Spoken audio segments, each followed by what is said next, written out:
Hi, Dileesh agri വ്ളോഗിലേക്ക് സ്വാഗതം. ഞാൻ വന്നിട്ടുള്ളേ ഞങ്ങളെ ടെറസിൻ്റെ മുകളിൽ കുറച്ച് മുളകും തൈ വെക്കാനാണ്.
കൃഷിഭവനിൽ നിന്ന് കിട്ടിയ തൈകളാട്ടാ.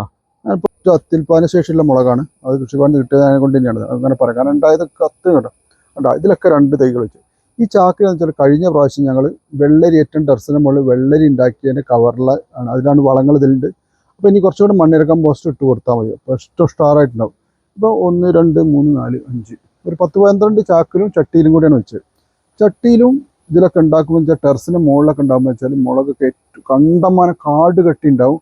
മുളകിന് ഒരു പ്രാണികളോ ഒന്നിൻ്റെ ഒരു ശല്യം ഉണ്ടാവില്ല. കാരണം നമുക്ക് കാട്ടിത്തരാമല്ലേ. ഇതുള്ളതിനെ കൊണ്ടാണ് ഞങ്ങളോട് പറയണത്. ഞങ്ങളിവിടെ ഉണ്ടാക്കിയതുണ്ട്, ഇഷ്ടംപോലെ മുളക് ഉണ്ടാക്കിയിട്ടുണ്ട്. 2 ടെറസിൻ്റെ മുകളിൽ മുളക് ഉണ്ടാക്കി ഇങ്ങനെ ഉണ്ടാവും നിങ്ങൾക്ക് ഞാൻ പറഞ്ഞപ്പോഴല്ലേ മനസ്സിലായി. ഇത് ഞാനൊരു 10 പ്രാവശ്യങ്ങളിൽ പറിച്ചതിന് ശേഷമാണ് ഓരോ തട്ടുന്നുണ്ടാവും. ഇവിടെ നിന്ന് ഇങ്ങനെ കട്ട് ചെയ്യുമ്പോൾ മുളക് കത്രീനോട് കട്ട് ചെയ്ത് കൊടുക്കുക. കത്രീനോട് കട്ട് ചെയ്തിട്ട് എടുക്കണം മുളക. എന്നിട്ട് ഇത് കായ്ച്ചിക്കണൊക്കെ നിങ്ങൾ ഉണ്ടാ. ഒരു കൊലയിൽ എത്ര മുളകുണ്ടെന്ന് അറിയാം? 10 7 8 ഒരു കൊലയുണ്ടായൊക്കെ 2 4 6 8 മുളക്. 8 മുളകൊന്നുമല്ല കണ്ട, അപ്പുറത്ത് കാഴ്ച കണ്ട. ഇതൊക്കെ ഉജ്ജലയാണ്. ഇത് 2 ഉജ്ജല. ഇത് വേറെ ഏതൊരു ടൈപ്പാണ്. അതിൻ്റെ പേര് എനിക്ക് ഓർമ്മയില്ല. കൃഷി ഡിപ്പാർട്ട്മെൻറ്റ് തൈകൾ തന്നെയാണ്. അപ്പോൾ ഇതിന് വരുന്നൊരു അക്രമമാണ് ഈ മഞ്ഞ വെള്ളപ്പാടാണ്ടല്ലേ. അത് ഈ ടെറസിൻ്റെ മുകളിലായതുകൊണ്ട് ഇത്രയും കുറവ്. ഇതിൻ്റെ മുകളിൽ അടിയിലാകുമ്പോൾ ഇതിനെക്കാട്ടി നാശിക്കും. ഇതിന് ഏറ്റവും ചെയ്യേണ്ടത് വെച്ചാൽ വെള്ളം നല്ലോണം സ്പ്രേ ചെയ്ത് കൊടുക്കാൻ കുറേ ആക്കുന്നുണ്ടാവും. അപ്പോൾ ഇതൊക്കെ ഈ മുട്ടയൊക്കെ ചത്തുപോകും. ഇതിൻ്റെ നീലിമുട്ടൻ്റെ മുട്ടയൊക്കെ ചത്തുപോകുമെന്നാണ് പറയണത്. അപ്പോൾ ഇതിൻ്റെ പോസ്റ്റ് കണ്ടിട്ട് നിങ്ങൾ ഇഷ്ടപ്പെട്ടാൽ ലൈക്ക് ചെയ്യണം, ഷെയർ ചെയ്യണം, കമൻറ്റ് ചെയ്യണം.